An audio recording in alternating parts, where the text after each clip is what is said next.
जीवन के संघर्षों पर क्या सीख है श्री कृष्ण की? शिक्षा के मामले में क्या सबक ले सकते हैं? किस तरह खुद को भविष्य के लिए तैयार करना चाहिए? अगर गौर करें तो आप पाएंगे कि भगवान श्री कृष्ण का पूरा जीवन मैनेजमेंट की प्रयोगशाला जैसा है।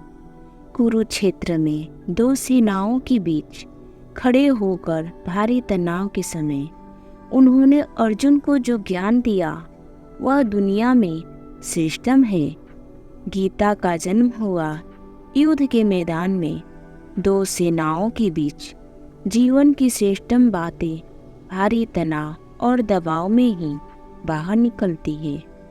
अगर आप दिमाग को शांत और मन को स्थिर रखने की कोशिश करें तो सबसे बुरी परिस्थितियों में भी अपने लिए कुछ बहुत बेहतरीन निकाल पाएंगे। यही सिखाते हैं कृष्ण। गीता पढ़ने से पहले अगर इसी बात को समझ लिया जाए तो गीता पढ़ना सफल हुआ मानो। श्री कृष्ण का जीवन ऐसी ही बातों से भरा पड़ा है। जरूरत है नजरिए की। उनका जीवन आपके लिए माइथोलॉजी का एक हिस्सा मात्र भी हो सकता है और आपका पूरा जीवन बदल कर रख देने वाला ज्ञान भी।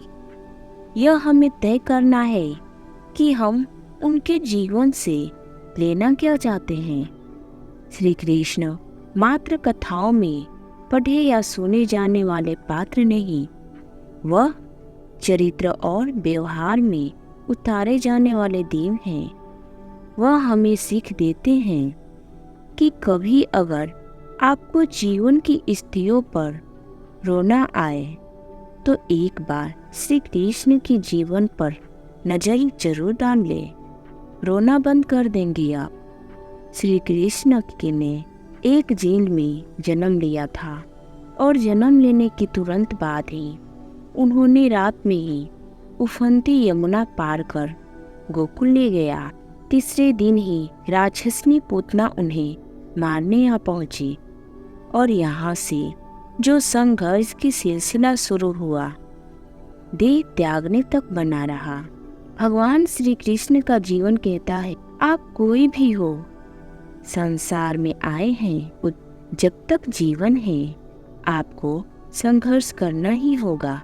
वे चाहे श्री कृष्ण हो या पुरुषोत्तम श्री राम।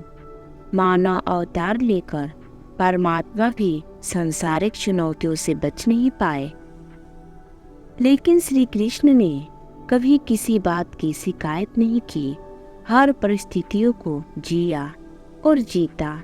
श्री कृष्ण कहते हैं, परिस्थितियों से भागो मत, उसके सामने डटकर खड़े हो जाओ, क्योंकि कर्म करना ही मानव जीवन का पहला कर्तव्य है। हम कर्मों से ही मुश्किलों को जीत सकते हैं। जानिए महाभारत युद्ध के बर्बरिक की कहानी। शिक्षा वही जो अज्ञान घटाए, कौशल बढ़ाए। श्री कृष्ण ने अपनी शिक्षा मध्य प्रदेश के उजनदीपनी ऋषि के आश्रम में रहकर पूरी की थी। कहा जाता है कि 64 दिन में उन्होंने 64 कलाओं का ज्ञान हासिल कर लिया था। वैदिक ज्ञान के अलावा उन्होंने कलाएं सीखी। शिक्षा ऐसी ही होनी चाहिए जो हमारे व्यक्तित्व का रचनात्मक विकास करे। संगीत, नृत्य, युद्ध सहित 64 कलाएं कृष्ण के व्यक्तित्व का हिस्सा बने। अगर आप विद्यार्थी हैं तो खुद को सिर्फ किताबी ज्ञान तक सीमित ना रखें, अपने कौशल पर ध्यान दें, हरफनमौला बने। अगर आपके बच्चे स्कूल में पढ़ते हैं तो उन्हें अपने व्यक्तित्व को कौशल समृद्धि करने को प्रोत्साहित करें। उनमें कोरा ज्ञान ना भरें। उनकी पढ़ाई ऐसी हो कि उनकी रचनात्मकता को नए आयाम मिले। गीता तीसरी सीख है, प्रेम बचा रहेगा, शेष रिश्तों में करें निवेश। कृष्ण ने जीवन भर कभी उन लोगों का साथ नहीं छोड़ा जिनको मन से अपना माना। अर्जुन को सुदामा या फिर उद्धव, श्री कृष्ण जिसे अपना मान लिया उसका साथ जीवन भर दिया। रिश्तों के लिए उन्होंने कई लड़ाइयाँ लड़ी और रिश्तों से ही कई लड़ाइयाँ जीती। उनके जीवन का सीधा संदेश है, सांसारिक इंसान की सबसे बड़ी धरोहर रिश्ते ही हैं। अगर किसी के पास रिश्तों की थाती नहीं तो वह इंसान संसार में अच्छा जीवन नहीं जी सकता। इसीलिए रिश्ते को दिल से जिए और उन्हें प्रेम से भरपूर बनाए रखें। गीता चौथी सीख कहती है, शांति की चाह बनेगी उन्नति की राह।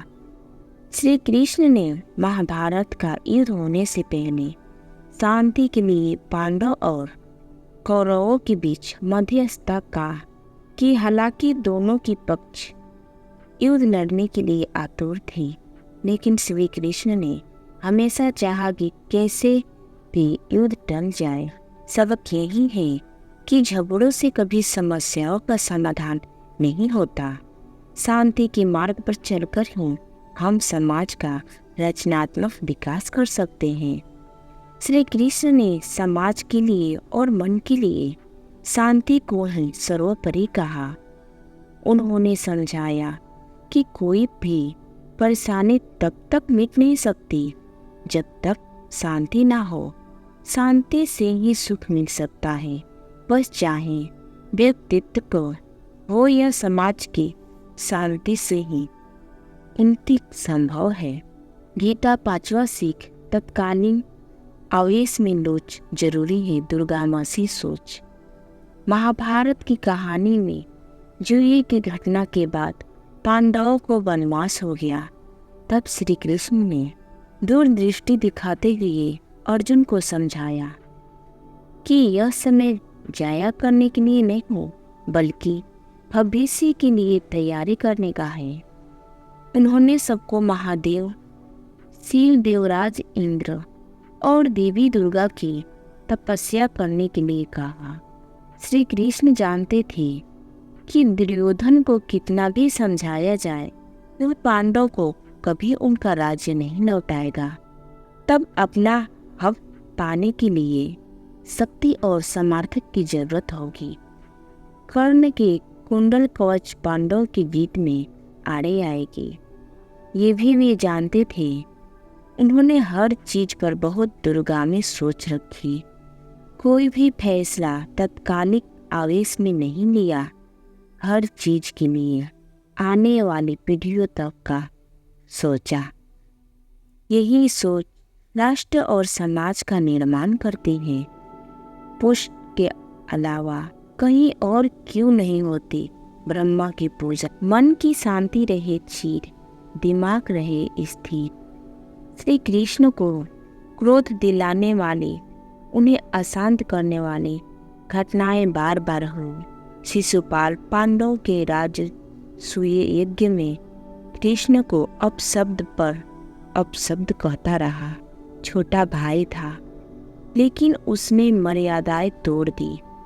पूरी सत्ता चकित थी, कुछ क्रोधित भी थी, लेकिन श्री कृष्ण शांत रहे, मुस्कुराते रहे। शांति दूत बनकर गए तो दुर्योधन ने खूब अपमान किया। कृष्ण शांत रहे। अगर हमारा दिमाग स्थिर है, मन शांत है, तब भी हम सही फैसले ले पाते हैं। आवेश में हमेशा हादसे ही होते हैं। विपरीत परिस्थितियों में भी कभी विचलित नहीं होने का गुण कृष्ण बेहतर और कौन सिखा सकता है।